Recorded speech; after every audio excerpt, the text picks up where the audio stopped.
"Don't eat the oatmeal." That's what the boy whispered before he disappeared. No one saw where he went. No one looked.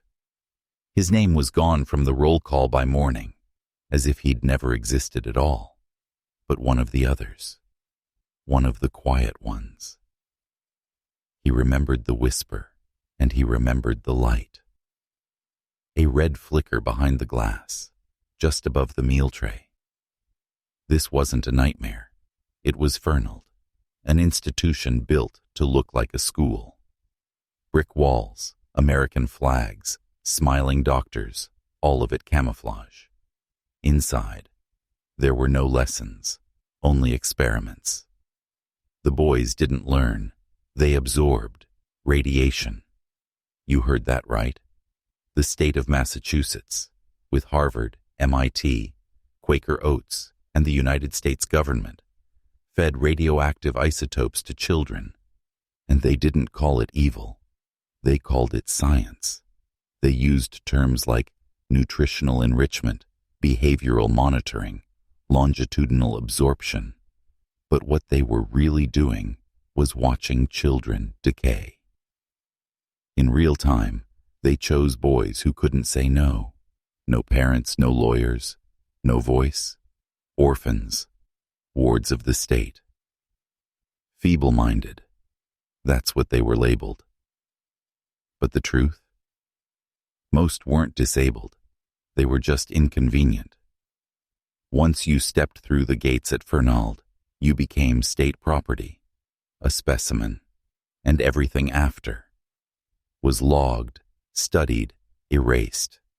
You've never heard this story because you were never meant to, because it exposes what hides beneath the white coat. This wasn't education. This was a weapon. And power never asks permission. Fernald wasn't the only one. It was just the one that left behind too many ghosts. But this isn't about ghosts. It's about systems. Systems that feed children lies and call it breakfast, that hide needles in progress, and when exposed, repaint the walls and rename the building. Welcome to the rabbit hole. What you're about to hear won't just disturb you, it will change you. And once you know, you don't get to unknow. This is not a conspiracy. This is a confession. Now eat up. The experiment's just begun. It started with a promise, not a warning. They called it the Science Club. That's how they got them to agree. Red Sox tickets, extra food, a sense of belonging in a place built to break them. It wasn't mandatory, but it wasn't optional either. Say no. And you miss a meal, say yes. And you get fed first. It was a game. One the boys didn't know they'd already lost. The breakfast came on metal trays. Gray, steaming, identical. But theirs had been enhanced, laced with radioactive isotopes, calcium-45, iron-59, dosed in precise measurements, not enough to kill quickly, but enough to corrupt slowly. The oatmeal glowed faintly under certain lights, and sometimes so did their skin, but they were told it was healthy, that it would make them strong, that science had chosen them, chosen like heroes, like volunteers in a noble cause. But they weren't volunteers, and there was no cause. There was only data. Every bite was a metric, every swallow a statistic, behind mirrored glass. Men in suits took notes, measured absorption, recorded organ function, monitored decay. They didn't study learning. They studied breakdown. One boy bled from his gums after 3 weeks. Another lost patches of hair. A third developed tremors so violent they had to strap him to the bed at night. But no one stopped the experiment. They just marked it in the log, adjusted the dosage, and moved on. Because this wasn't education. This was industrial science, with a human supply chain. Harvard approved the protocols. MIT prepared the isotopes. The Atomic Energy Commission supplied the funding, And Quaker Oats provided the food. Each had its role. Each had its reason. And the children? They were just the silence in between. Don't make the mistake of thinking this was accidental. This wasn't ignorance. It was strategy. Because once you label someone defective, you can do anything to them and call it care. They didn't hide what they were doing. They just wrapped it in words no one questioned. Developmental nutrition studies, behavioral isotope analysis, non-invasive cognitive mapping. But behind every term was a child, a boy who had no say, no lawyer, no one watching. And that's the point, isn't it? They didn't choose these children because they were sick. They chose them because they were invisible, poor, institutionalized, forgotten. No cameras, no press, no angry parent waiting outside the gate, just silence and signatures, forged when needed. Harvard researchers oversaw it all. MIT's radiation lab handled the math, and the Atomic Energy Commission wanted the human data, because animals weren't enough anymore. They needed living bodies, on American soil, in controlled environments. And Fernald? It was perfect. For boys, labeled defective, locked in place. You don't need consent, when consent is just a formality. Every morning, they sat shoulder to shoulder, trays in front of them, orderlies, watching closely. Scientists behind glass. No talking. No questions. Just eat. The oatmeal went down warm. But the pain came cold. Stomach cramps. Tooth loss. Gum bleeds. Unexplained bruises. Nosebleeds that wouldn't stop. And still, the breakfast kept coming, because this wasn't a mistake. This was measurement. They didn't want to know if radiation hurt. They wanted to know how much it could hurt before someone broke. And when they did break, the logs were updated, the dosage recalibrated. The next boy was selected. No funerals, no mourning. Just records. Fernald wasn't a failure of oversight. It was the result of precision, a perfect storm of academia, government, and industry, each pretending they were doing good, while feeding poison to children, one spoonful at a time. That's not neglect, that's design. You were taught that America wouldn't do this, that human rights are sacred, that science serves humanity. But fear, Nald proves otherwise. Fernald was not a relic of the past. It was a blueprint, a model of what's possible when no one is looking. The boys had a name for themselves. They called it the Breakfast Club, not as a joke, but as a badge of honor. They thought they were chosen, special, trusted by the staff.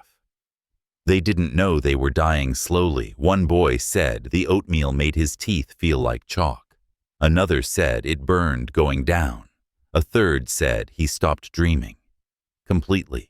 But they kept eating because they were told to, because they were hungry, because it was the only part of their day that felt normal. That's the genius of it. Weaponize routine, and the poison becomes comfort. The food was laced with radioactive iron, the milk, sometimes with calcium isotopes. Even the bread had been altered, but none of it was disclosed. No forms, no warnings, no parent contact, because the state had declared them unfit. And when you're unfit, you don't need protection. You become raw material. One technician, new, naive, asked about consent. He was gone within a week, reassigned, then erased. His name struck from payroll, his file marked misconduct. Another nurse, Margaret Lynn, started asking questions. She noticed the trays were lead-lined. The food records didn't match the kitchen logs. She disappeared too, officially. Transferred, but no transfer papers were ever filed. And her badge, melted into the floor near the boiler room, was the only thing they ever found. This wasn't rogue science. This was organized silence. Even the janitors stopped talking, because they knew what happened to those who asked. And the boys, they were taught not to ask, taught to smile, taught to sit still, taught that science was sacred and suffering was a sign they were getting better. They believed it. That's the horror, not just what was done to them, but what they were conditioned to accept. They didn't scream. They thanked the staff. They believed they were being saved, while their bones absorbed the poison, and their futures were written in glowing ink. No one saved them, because no one was supposed to. There were no real classrooms at Fernald, just work assignments, laundry, kitchen duty, groundskeeping, endless repetition meant to keep the body busy and the mind numb. They called it vocational training. But there were no jobs waiting for them on the other side of the fence, only more silence. The boys were never taught math, never shown how to read. Their education was obedience, their reward, survival. But even that wasn't guaranteed. The most damaged boys were sent to Ward C, the isolation wing. No visitors, no windows, no noise. Just concrete walls and the slow hum of fluorescent lights, always flickering, always cold. This is where they kept the mistakes, the overexposed, the ones whose bodies couldn't hide the damage anymore. Some were kept on liquid diets, tasteless, metallic. Others were strapped to gurneys for extended observation. The charts don't lie.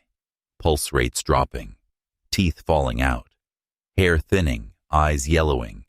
But none of it stopped the protocol, because the goal was never health. The goal was control. Each reaction was logged, every symptom charted, every death treated as a variable. And when a boy broke, physically, mentally, or both, they simply marked him non-viable and moved on to the next.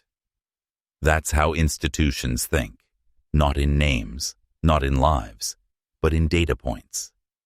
Fernald didn't fail because it was cruel. Fernald succeeded because it was efficient. That should terrify you. It wasn't one doctor. It wasn't one rogue scientist. It was everyone. Harvard professors, MIT researchers, Quaker executives, federal agents, orderlies, lab techs, nurses, accountants, secretaries. They all played a part. Most didn't ask what was in the oatmeal, and the ones who did, they vanished. This is the part where you might feel sick. Good, you're supposed to. You were never meant to hear this story, because it forces you to confront what happens when intelligence is stripped of empathy, when science serves the state, and the state serves itself. This is where good men turn into shadows, where institutions wear masks, and truth gets buried with the bodies it breaks. There was a room they never talked about, a room without a name, just a drain in the center, a speaker in the ceiling, and walls so thick you couldn't hear the screaming. They called it the soundproof room. It wasn't for punishment. It was for testing. High-frequency tones, infrasound, auditory deprivation, sensory assault. They wanted to see how the brain reacts when stripped of comfort, when left in a state of raw exposure, hour after hour. Some boys were locked inside for an afternoon. Others, days. No bed, no light. Just cold cement and the constant hum of engineered madness. One boy clawed the walls until his fingernails tore off. Another stopped speaking altogether. When they handed him chalk, he wrote one word: listen, not help, not stop. Just listen. That room wasn't hidden. It was standard, logged, maintained, scheduled. Because in the language of institutions, torture isn't called torture. It's called behavioral stress analysis. There were charts, heart rates, pupil dilation, onset of hallucinations.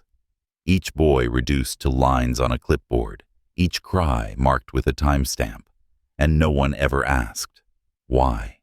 Because they already knew the answer. Power doesn't need a reason. It only needs a method. And Fernald had methods. Behind the kitchen, there was a rusted iron door. No label, no key. Staff called it the archive, but it wasn't in the blueprints. No records, no access, still.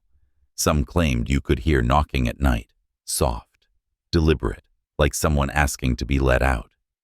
A few janitors said they found a door in the basement, sealed with bolts, never opened, the hinges covered in dust, but the knocking kept coming.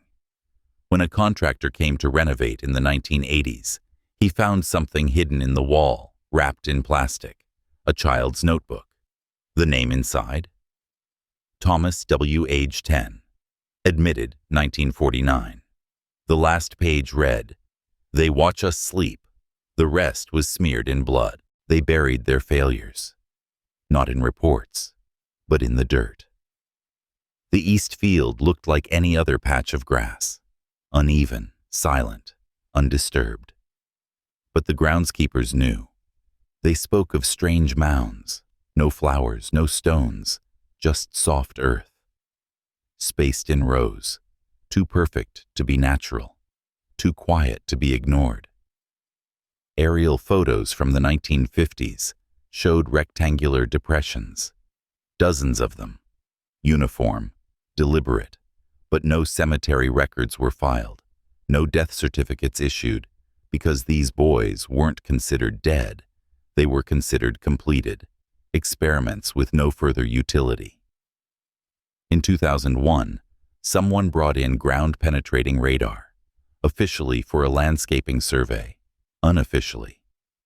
For answers, they found over a dozen anomalies, human-shaped, consistent with shallow burials. The state response?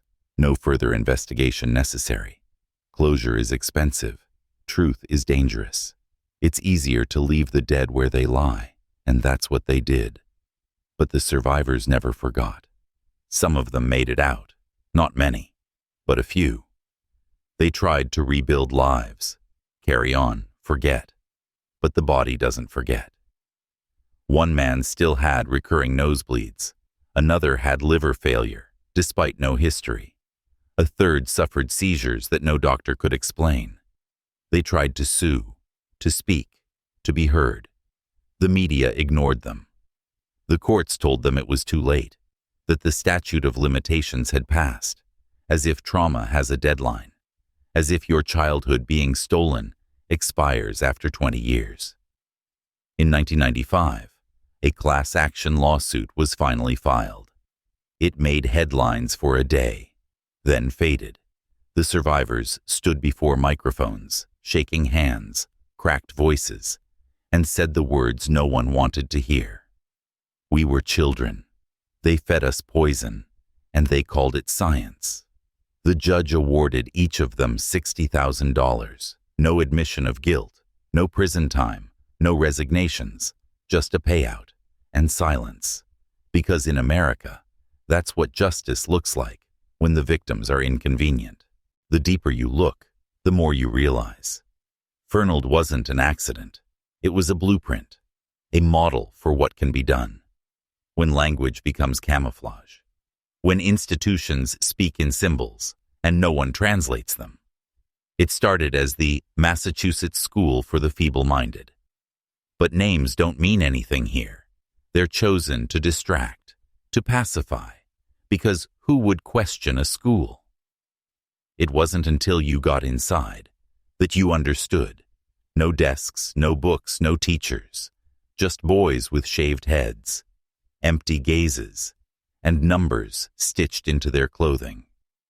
They weren't students. They were inventory. Each one cataloged, weighed, measured, the human reduced to metrics, then corrupted in the name of discovery. Harvard's Department of Nutrition oversaw the operation. MIT handled the dosing and collection. Quaker Oats, yes, your breakfast brand, paid for the experiments. Why? Because they wanted to prove their cereal was more nutritious than Kellogg's, even if it meant irradiating children to do it. marketing disguised as science, cruelty packaged as health. One internal memo, now declassified, asked, "What's the maximum dosage a juvenile subject can absorb without immediate lethality?" Not, "Is this right?" Not, "Is this safe?" Just, "How far can we push?" That's not negligence. That's predation. This wasn't rogue research. It was federal strategy. The Atomic Energy Commission had one goal: to understand nuclear fallout on civilians. They needed real data, not from rats, from people, but not just any people. A memo stamped in 1947 laid it out clearly. "We must find subjects who will not be missed." Read that again. That wasn't buried in code. It wasn't redacted. It was written in plain English, signed, dated, filed. They wanted invisible children, so they chose Fernald, because this wasn't about health. It was about control. Control of the body, control of the narrative, control of the future, and, to my, that's the part they never want you to see. This wasn't about what they did. It's about what they learned. And what they learned never stayed buried. They called it Project Sunshine, a name so bright, so harmless, you'd never guess it meant harvesting radiation from corpses. The goal, to study how nuclear fallout moved through the human body, how bones absorbed strontium, how organs stored isotopes, how children decayed. Slowly, silently, predictably, Fernald was only one piece, but it was the perfect piece, because the boys didn't resist, couldn't sue, wouldn't be missed. And while the world watched the Cold War unfold, while headlines screamed about bombs in Russia and spies in D.C., the real war, the hidden war, was being fought in locked buildings behind trimmed hedges. They didn't need battlefields. They had dormitories. They didn't need bullets. They had oatmeal, and they didn't need an enemy, because they had you. You. The citizen who trusts the white coat, who believes the institution, who assumes that research means progress, and that progress is always good. But progress for whom? For Quaker Oats? Who used poisoned children to prove a nutrition label? For Harvard? Who published glowing journals about controlled juvenile testing without ever naming a victim? For the Atomic Energy Commission, who checked off one more box in their fallout studies. This wasn't progress. It was conquest. They weren't curing anything. They were mapping human frailty, one dose at a time. The worst part? It worked. They learned exactly what they wanted to know, what the human body can endure, how to mask side effects, how to make suffering look like science. And then, when they had what they came for, they buried it, burned the logs, sealed the records, repainted the walls, called it treatment, called it care. But the ghosts remember, and the survivors carry it in their blood. This is where the descent changes, not from shock, but from recognition. You start to see the patterns, the replication, the system. You begin to realize. Fernald wasn't the end. It was the beginning. If you've made it this far, you've already begun to feel it. That quiet shift beneath the surface, that tightening in your gut, the sensation that something sacred was violated and no one paid the price. Good. Let it burn. This is the part where history stops being a story and starts becoming a weapon, because the past isn't past. It's a system that never stopped. And Fernald was only the mask. You think this ended in the 1950s? No. It evolved. It changed names, changed buildings, changed the packaging. But the formula stayed the same. Find the vulnerable, hide behind science, obscure the purpose, and harvest the result. What do you think happens when institutions learn they can get away with poisoning children? Do they repent? No. They scale it. That's why you have to ask yourself, right now, who profits from your compliance? Who labels you defective when you resist? Who sells you wellness while feeding you poison? The system doesn't need to chain you anymore. It just needs you to trust it. And Fernald was the training ground. This is why you were never supposed to hear this story. Because once you understand how the machine works, you stop believing in the mask. You see it everywhere. In the food, in the pills, in the policies, in the silence. You start asking dangerous questions. And dangerous questions lead to dangerous men. So here's what I want you to do. Right now. In the comments. Type this phrase. Twice. They fed us lies and called it breakfast. Once for those boys. Once for the man you're becoming. Let the algorithm know you see the pattern. Let the world know you're not asleep. Because this isn't just a video, it's a mirror, and the man staring back at you is no longer who you were. By 1953, the experiments at Fernald were declared complete, not because they were exposed, not because anyone was punished, but because the data was sufficient. That's the word they used. Sufficient, as if the suffering had a quota, as if pain could be measured, boxed, and stored, as if 74 boys were just a line item on a federal ledger. The Breakfast Club was quietly dissolved, files packed into crates, rooms repainted, wings shut down, protocols shredded. But not all the boys were released. Some were labeled permanent state care. Others were transferred, though no one knows where. And a few, they simply vanished from every record. No discharge, no death certificate, no trace. This is how institutional memory works. It doesn't forget. It erases. And the ones who erased it didn't run, didn't hide. They were promoted. Some of those Harvard researchers went on to direct major public health programs. MIT scientists became consultants for the nuclear industry. Quaker executives, they got better cereal sales. There were no hearings, no trials, no resignations, because when a system eats children and calls it research, the reward isn't shame, it's advancement.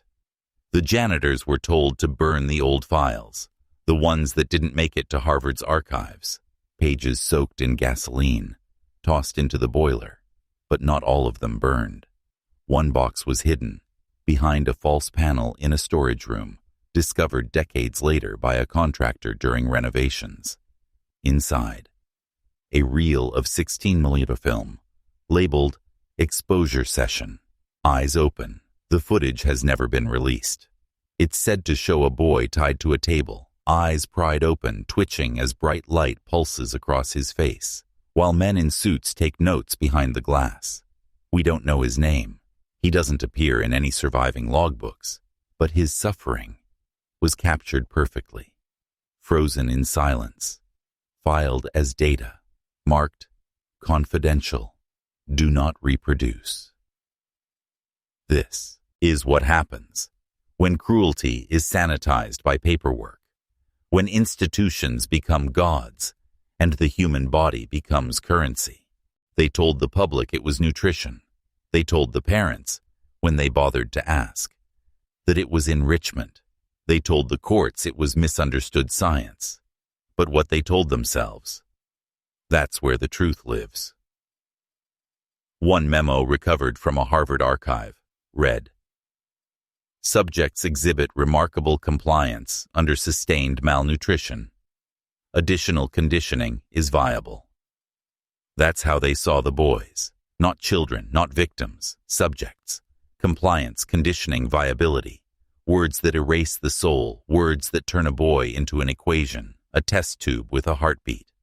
You think this mindset stayed in the past? It didn't. You see it today, in schools that punish instead of teach, in medical systems that sedate instead of heal, in prisons that profit from silence. Fernald was never shut down. It just changed form. They replaced radiation with pharmaceuticals. They swapped oatmeal for screens. They turned the human body into a long-term subscription plan. And you were trained to accept it, to call it safety, to call it progress. But ask yourself, when was the last time a system made you stronger? Not more obedient, not more comfortable, stronger. That's what these boys never got the chance to become. They were told to sit still, be quiet, take their medicine, eat their breakfast, even as their teeth loosened, even as their stomachs burned, even as their dreams disappeared into static. And still, they were told they were lucky, that they were being helped, that science had chosen them. You can hear the lie echoing through time, because it never stopped. They just changed the vocabulary. Now it's called enhancement, optimization, therapeutic compliance. But it's the same thing. Obedience dressed up in innovation. The systems don't need to cage you anymore. They just need you to smile while it happens. Fernald was the rehearsal. Modern life is the performance, and you're on stage. Right now. Wearing a costume you didn't choose, speaking lines you didn't write, but the script can be broken. The moment you stop pretending it's normal. Some say Fernald was evil, but that's not quite right. Evil is personal, emotional, messy. Fernald was something worse. It was mechanical. It ran on policy, procedure, protocol. Nobody needed to hate those boys. They just needed to follow orders, fill the tray, draw the blood, write the number. That's how institutional cruelty survives, not through rage, but through routine. Everyone did their part. Everyone went home at night. No monsters. Just men in white coats, with clean consciences and full pensions. The night nurse didn't choose the dosage. The technician didn't question the isotopes. The administrators signed papers without reading them. And that's exactly how the system wanted it. 1,000 tiny tasks, so no one had to feel responsible. So everyone could say, I was just doing my job. But when every job supports a lie, the whole system becomes the lie. The truth is, you don't need bad people to do bad things. You just need enough people who are afraid to ask why. And at Fernald, no one asked. Except for one boy. He was quiet, kept to himself. They called him Jeremy R. No family, no photo, no discharge date. His file ends in 1951, with a note, transferred to long-term observation. But no transfer papers were filed. No facility claimed him. No burial was recorded. He just stopped existing. Decades later, his name was found again, typed in an old Harvard ledger. Status, unresolved, unresolved, as if he were an equation, as if he were data that simply didn't compute. That's the danger of a system like this. When it begins to fail, it doesn't crash, it hides. It buries the bodies under credentials. It files the truth beneath paperwork. It teaches silence and rewards forgetting. But Jeremy R. wasn't forgotten. Not entirely. One boy remembered him, said he coughed up blood before he vanished, said he was taken down a hallway that didn't lead anywhere, said the door closed behind him and never opened again. They never called it a prison. But every door locked from the outside. No boy could leave without permission, and permission never came. They weren't inmates, but they were numbered. They weren't criminals, but they were punished. They weren't missing, but they were gone. One hallway in the East Wing remained sealed after 1953. No maintenance, no access, no records. The paint peeled in long strips, dust thick enough to muffle footsteps. But on the door at the end, one word was scratched into the metal. Stay. They say no staff would enter, that keys bent in the locks, that the temperature dropped near that hallway even in the summer. But the records don't mention any of that, because the records were rewritten. They had to be. There were too many questions, too many names that didn't match bodies, too many unexplained complications in the logs. So the system did what it always does. It deleted transfer files, deleted dosage sheets, deleted complaints, deleted children. The process was called archival rationalization, a harmless phrase designed to make erasure feel like efficiency. One janitor who worked night shifts in 1952 said he saw men wheeling metal drums out behind the West Wing. The drums were sealed, labeled with red tape, stamped with a military symbol. Not medical. He asked what was inside. Waste, they told him. He asked what kind. The kind that can't be buried where people look. The next day, his schedule was changed. 2 weeks later, he was gone. They told the others he retired early, but his last paycheck was never issued. When a new crew came in to repave the rear access road in the 1980s, their equipment registered strange metallic interference under the soil. They dug once, found rusted steel. Then the order came. Stop. That section of the road was never completed. To this day, it ends abruptly, like a sentence someone was too afraid to finish. And beneath it, whatever they buried, still hums quietly in the dark. You've been trained to trust institutions, to see credentials as proof, to believe that higher education means higher ethics.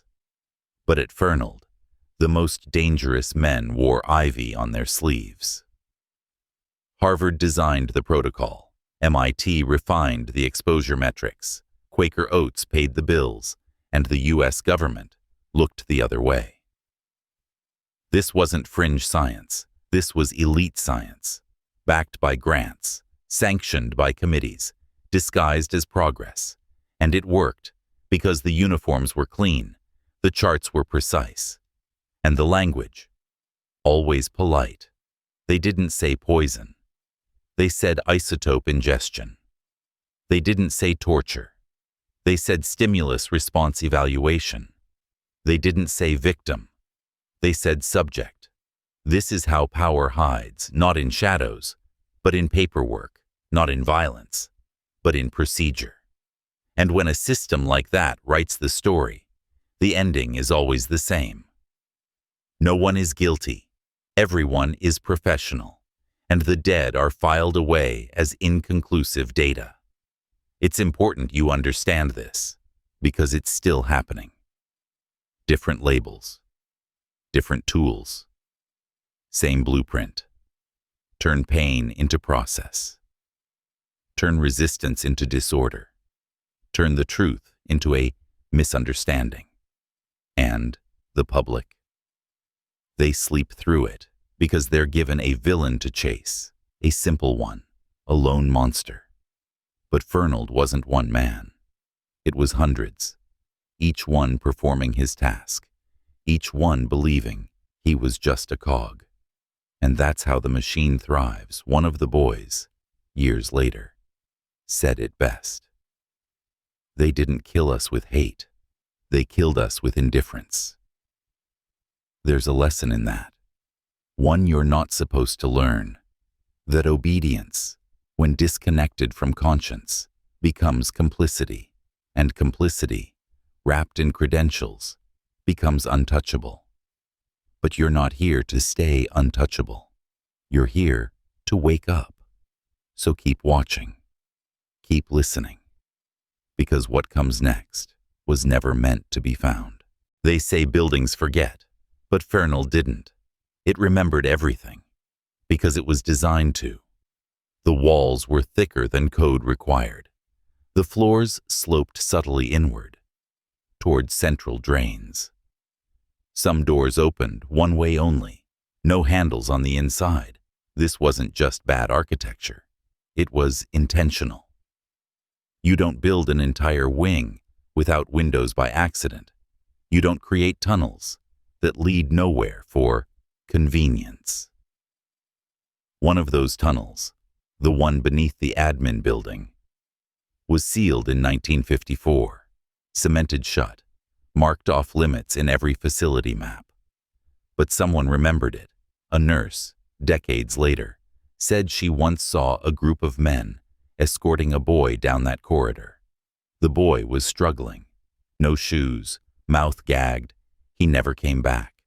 And when she asked, they told her he was relocated. That word again, relocated, transferred, reassigned. Every term a disguise. Every sentence rewritten. This is how institutions cleanse themselves, not with soap, but with synonyms. The tunnel was never reopened, but in the 1990s, an urban explorer found a hatch hidden behind a false wall in the east wing. It dropped into a shaft, narrow, rusted, and at the bottom, a room with scorched walls. On one wall, written in what looked like charcoal, no light, no name, no time. There was no furniture, no ventilation, no reason for the room to exist, except one, to erase, not punish, not observe, just remove. A place where boys became shadows, and shadows became forgotten. The facility claimed the room was a coal storage vault, but coal doesn't scream, and vaults don't echo when asked for original blueprints. The state said they were unavailable. When asked why the corridor was sealed, they said it was structurally unsound. But one thing has always been true. If you want to hide a crime, don't destroy the scene, build around it. And that's what Fernald did. It built walls over wounds, lies over blueprints, and silence into the very foundation. In 1994, the first real crack appeared, not in a wall, but in a file cabinet in Washington. Thousands of documents were declassified, not by choice, but by pressure. Among them, a single memo, Atomic Energy Commission, stamped top secret, marked with 3 words at the top, Human Use Committee. It listed criteria for choosing test subjects. One line stood out. Subjects must be institutionalized, non-consenting, and non-litigious. Translation: choose those who can't say no, can't speak out, and won't be missed. Fernald wasn't a rogue operation. It was policy, a template, a beta test, a quiet war, and the war didn't end. It just changed weapons. They stopped using radiation, started using influence, media, education, food systems, pharma pipelines. Every lesson learned from Fernald was applied somewhere else. On the surface, the world looked different, but the script stayed the same. Control perception, suppress resistance, harvest data, deny responsibility. Repeat. The survivors started speaking out. Men in their 50s, 60s, still bearing the scars, still having night terrors, still coughing up the past. They told their stories, filed lawsuits, begged for hearings. But most of their words fell into silence. Why? Because no one wants to believe their safety was built on someone else's suffering. No one wants to know the cereal they fed their kids was tested on poisoned orphans. No one wants to admit that the men they trusted in labs and lecture halls wrote protocols that led children to bleed from the gums. So the public looked away. The headlines faded, and the institutions. They closed ranks, issued statements, blamed past standards, claimed evolving ethics, as if morality has an expiration date, as if evil becomes forgivable if it's filed under science. But the survivors kept speaking because silence had already nearly killed them once, and they weren't going to let it happen again. The courts told them they waited too long, that trauma has a statute of limitations, that pain needs a timeline, but trauma doesn't follow clocks. It follows silence, and Fernald made silence an art form. The boys who tried to speak, they were told they were confused, that they misremembered, that nothing like that could have happened, not at a school. This is how institutions gaslight entire generations, make the victims doubt themselves, Make the records vanish, make the truth sound like madness. It wasn't just what Fernald did to their bodies, it was what it did to their minds. Some of the boys, turned men, still couldn't enter hospitals. Panic would set in the moment they smelled bleach or heard the click of hard shoes on tile. One survivor said he hadn't slept through a night in 40 years. Another still brushes his teeth until his gums bleed, trying to remove something that never leaves. That's the legacy of institutional betrayal. It doesn't just take your health, it takes your ability to trust reality. They called it treatment. They called it progress. But what it really was a test of how much a human soul could endure before disappearing.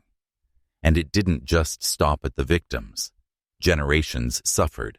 Children of survivors born with unexplained conditions. Families broken by trauma they couldn't name. Entire bloodlines altered by something no one was allowed to talk about. Because when your body is used without your consent, when your cells become someone else's data, when your pain becomes someone else's profit, that's not science, that's theft. The state offered apologies, but no real accountability. Harvard and MIT published contextual reviews, but never admitted wrongdoing. Quaker Oats? They called it a scientific misunderstanding, as if glowing oatmeal was just a bad recipe. And when a small local paper tried to publish the full story in 1950, federal agents visited he editor. The article was pulled. The reporter disappeared. You can't make this up, because no one needs to. The truth is worse than fiction, because it hides in plain sight. And every time someone tried to drag it into the light, the system pulled them back into the dark. They kept them in Ward C, the isolation wing. No visitors, no windows, no names on the doors. Just silence, sterile floors, and shadows that moved without footsteps. These boys weren't part of the science club. They weren't fed extra oatmeal. They weren't taken to ball games. They were designated unfit for external exposure, which meant they were never meant to be seen again. This is where the worst experiments happened. The kind you don't put in reports, the kind you don't need consent for, because no one's ever going to ask questions.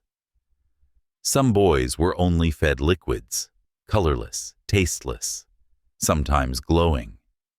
Others were strapped to tables, tubes in their arms, eyes taped open, while tones played from a speaker overhead. One boy tried to resist. He bit through his own tongue. They sedated him and labeled him non-compliant. Another boy was found crouched in the corner, nails torn off, muttering one word over and over. Listen. They weren't punishing misbehavior. They were testing thresholds. How much can the mind endure before it breaks? How long can the body be stressed before it collapses? What happens when you remove all context, all sound, all time?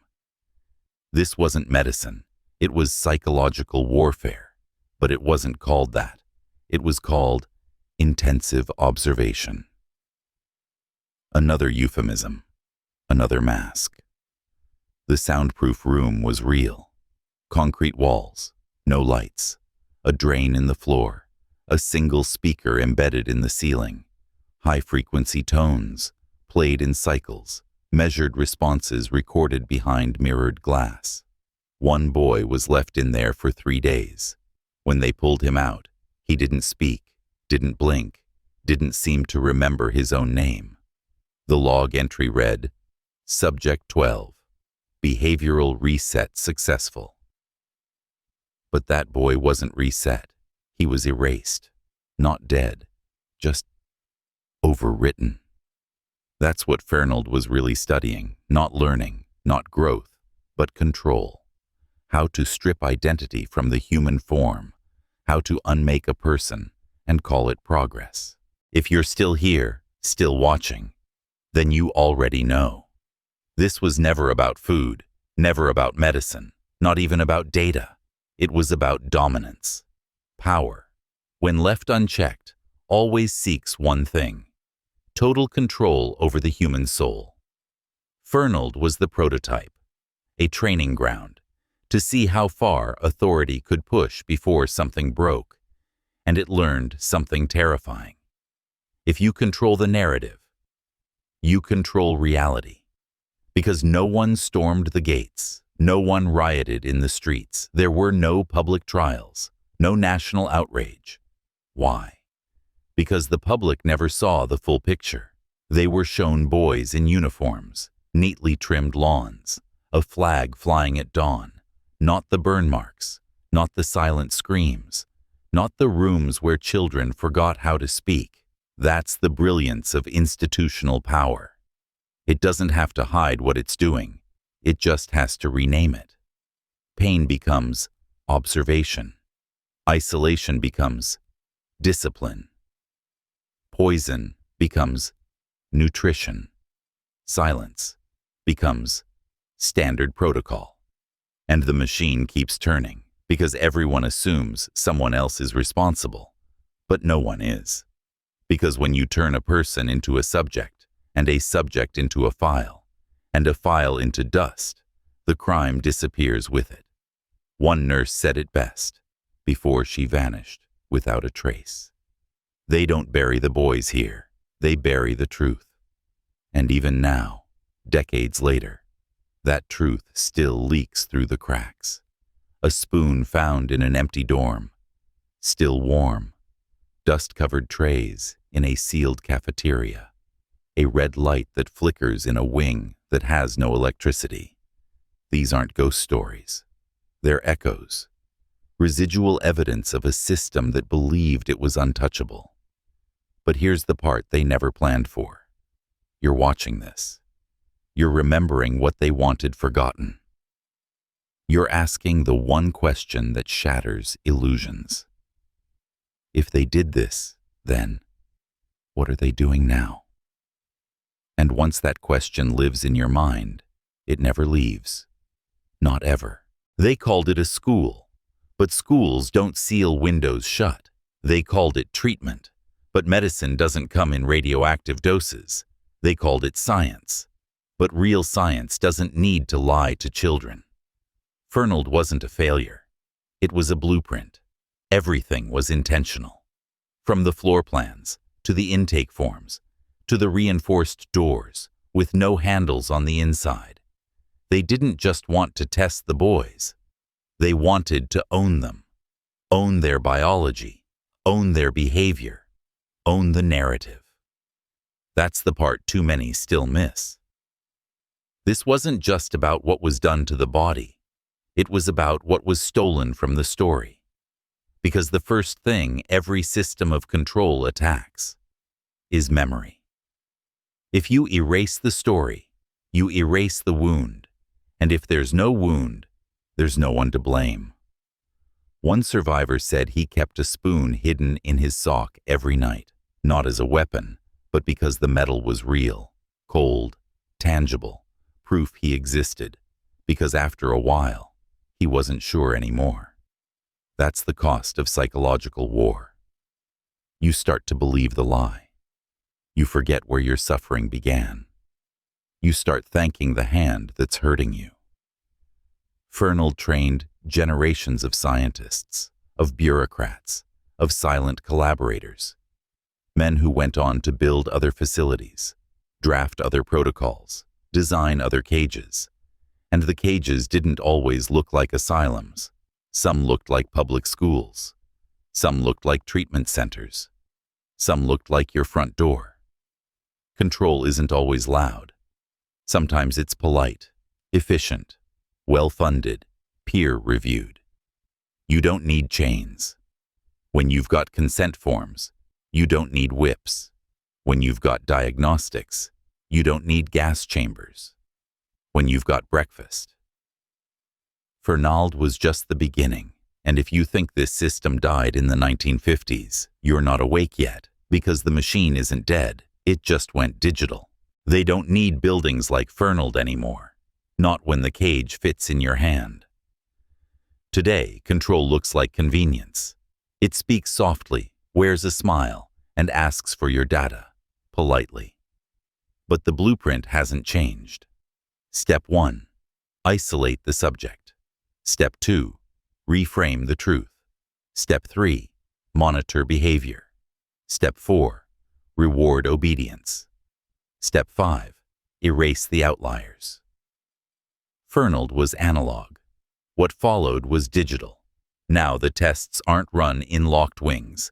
They're run in algorithms, in behavioral nudge systems, in smart devices that listen more than they talk. But the question is the same. Who decides what's normal? Who gets to define acceptable behavior, acceptable biology, acceptable thought? The boys at Fernald were called defective, not because they were sick, but because they didn't fit the economic machine. Orphans, runaways, the poor, the disposable. They were used, then buried now. The same systems use screens instead of syringes, click rates instead of blood samples, compliance scores instead of diagnosis. And still, those who fall behind vanish. The modern subject doesn't bleed from the gums. He bleeds through burnout, debt, isolation, addiction. But the experiment continues. Only now, it's opt-in. You feed it every time you scroll, every time you click agree, every time you trade autonomy for access. The methods got cleaner, but the goal stayed the same: to study the human animal, to perfect its submission, to eliminate the unpredictable. At Fernald, they watched boys eat radioactive oatmeal. Today, they watch you consume ideas, opinions, beliefs, and they measure everything. Not to empower you, but to shape you. So you'll never ask what happened on that hill in Massachusetts. So you'll never wonder how many more hills like it exist. So you'll never realize you're in the new wing of the same experiment. The difference? You built the walls yourself. You were raised to believe you're free. But what does freedom mean if every choice you make is curated? If your fears are designed, if your limits are installed, if your dreams are just advertisements with better lighting? That's not freedom. That's programming. And the code was written decades ago.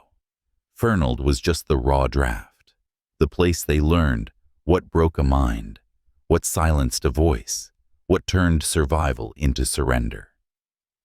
Now they don't need radiation, they just need repetition.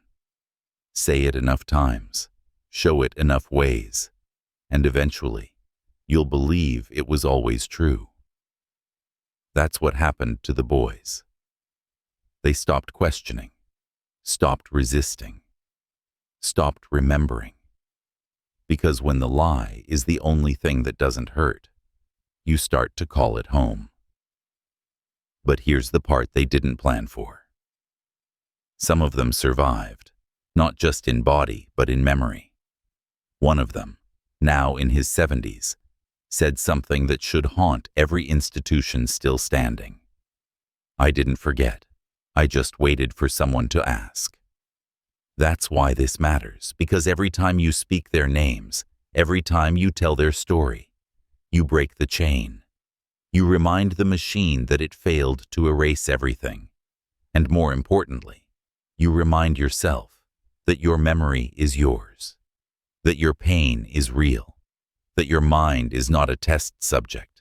The men behind the glass at Fernald, they never feared resistance. They feared remembrance, because memory is rebellion. And if you're still here, still watching, then say this out loud, or in the comments below. They fed us poison and called it progress. Say it again. They fed us poison and called it progress. Because the more you repeat it, the less they can bury it, and the more you remember, the less power they have. Something strange happens when you speak forbidden truth. The air gets heavier, time slows, and suddenly, silence feels like complicity. That's why they built Fernald with thick walls. not to contain the boys, but to muffle the echoes, because once the truth is heard, it can't be unheard. And now, you've heard it. You've seen the mirrored glass, the glowing trays, the boys who were renamed, then erased. You've seen how normal is engineered, how treatment becomes torment, how science becomes sacrament for the powerful. But you need to understand something deeper. Fernald didn't just create victims. It created templates, methods of erasure, blueprints for silence, architectures of control. Every institution that followed built itself on those bones. They studied Fernald's efficiency, its plausible deniability, its ability to erase a soul with a signature. You think it ended in the 1950s? It didn't. The test groups just got bigger. The vocabulary got softer.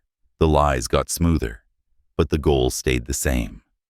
Eliminate the unpredictable and harvest the compliant.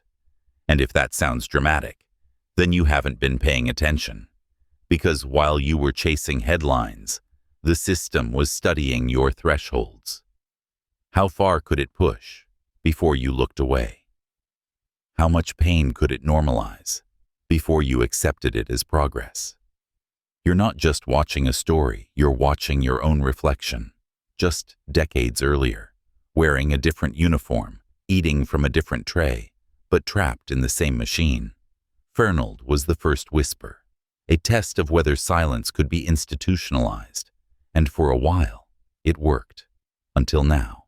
Because now, you're remembering, you're asking, you're witnessing, and the more you look, the less they can hide. They'll say this was a tragedy, a relic of the past, a mistake made in the fog of scientific ambition. But that's a lie. It wasn't a mistake. It was a system, built with intention, run with precision, fueled by silence. Fernald didn't fail. It succeeded, because its purpose was never education, it was obedience. And obedience was harvested perfectly. Every tray of oatmeal, every forged consent form, every scream behind a soundproof wall. All of it was data. But more than that. It was a spell, a dark ritual, one that turned children into numbers, men into ghosts, and questions into forbidden knowledge. The spell only works if you believe in it, if you trust the white coat, the polished credentials, the polite language, if you accept that being studied means being helped. But you're not under the spell anymore. You're outside it. You're seeing it now. And once your eyes are open, you can't unsee the truth, not just about Fernald, but about what came after. Every institution that buried its victims in reports, every agency that swapped morality for metrics, every company that smiled while poisoning children and called it branding. They still walk free. They sit on boards, teach at universities, give TED Talks about ethics, and the men who bled into the drainpipes of Ward C. Their names were redacted for privacy. You were never supposed to find this, never supposed to read the memos, or see the photos, or hear the survivors. But you did. And now the question becomes, what will you do with it? You can scroll away, let the algorithm feed you the next distraction, or you can let it change you. Let it harden your focus, sharpen your questions, fuel your refusal to accept normal ever again. Because Fernald wasn't a dark chapter in history. It was the prologue to everything that came next, and you just turned the page. The men who walked out of Fernald didn't leave whole. Some left with shaking hands, some with tumors, some with silence embedded so deep in their throat they forgot what it felt like to speak freely, but some left with memory, not clear, not complete, but enough to know they weren't crazy, enough to know the pain was real, enough to know they were not alone. One of them, Thomas W., kept a journal, a cloth-covered notebook found behind a crumbling wall in the East Wing, dated 1949. 10 years old, his handwriting was jagged, the pages smudged, but the message was crystal. They said we were sick, but the food made us sick. They said we were bad, but we were just scared. And the final entry, just 7 words, written in blood. They watch us sleep. They never blink. That boy never made it out. No records, no death certificate, just that notebook. A time capsule of betrayal. You want proof? That's proof, not a headline, not a documentary. A child's last words, scrawled in desperation, buried behind plaster, while the world moved on. But you're not moving on. Not anymore. Because you understand the deeper truth. What they fear most is not exposure. It's remembrance. Fernald didn't survive because no one knew. It survived because people chose not to know. It survived because disbelief is easier than rage, because apathy is cheaper than accountability. But now you know, and now you carry it, like a blade, because the most dangerous weapon you can wield in a world like this is memory, unfiltered, unforgiven, undeniable. You carry the names, you carry the silence, you carry the pages that were supposed to stay buried, and by remembering them, you bring them back, not to suffer, but to stand, not as victims, but as warnings. The next page is almost here. You've made it this far, which means something in you refuses to look away, and that's rare, because most people don't want to see behind the curtain. They'd rather believe the lie is safer than the truth. But not you. You understand something primal. That truth, even painful truth, is liberation. And what Fernald tried to bury wasn't just children. It was a pattern, a cycle. Identify the vulnerable, label them defective, subject them to control. Erase the evidence, blame the process, call it progress. That cycle still exists. It just wears different uniforms now. But if enough people see it, it breaks. The survivors knew that, even when the courts dismissed them, even when the media ignored them, even when their own bodies betrayed them with scars and sickness. They still spoke, not for money, not for fame, but so someone like you would listen. And now you're listening. You're holding the truth in your hands, the same way they once held glowing spoons and whispered prayers in locked rooms. You carry the weight now, but you also carry the torch, because this isn't just about mourning the past. It's about confronting the present. It's about asking, where else have they renamed suffering as science? Where else are the defectives being labeled and contained? Where else is silence rewarded, while memory is punished? You know the answer. You've seen it. The blueprint didn't die. It spread into classrooms, into hospitals, into labs, into policies written in passive voice. Fernald was a test, and the world failed it. But you don't have to, because if you remember, and if you speak, and if you refuse to comply with forgetting, then the cycle breaks, not with noise, but with knowing. And that's why you were never meant to see this video. Because once you know, you can't unknow. And once you speak, the system hears you coming. This is the part they never anticipated, that someone would make it to the end, that someone would remember all of it, and still choose to speak. But you did, and now it's too late for them, because the echo's out. The truth is loose, and there's no putting it back in the vault. You know now. Fernald wasn't a failure of the system. It was the system. Refined, efficient, engineered for silence. And still, some voices made it through. Boys who bled into their pillows, who screamed into padded walls, who scratched truth into concrete, knowing no one might ever read it. But you read it, you saw it, and now you carry it. You're not just a viewer, you're a witness. And once you witness this kind of evil, you change. There's no going back to comfort, no trusting blindly, no swallowing lies, just because they taste like breakfast. You start questioning everything, not with fear, but with clarity, because once you understand what they did to children, with funding, with institutions, with smiling corporate logos, and Ivy League credentials, you realize something. The war was never just about them. It was about you, your mind, your memory, your ability to resist forgetting.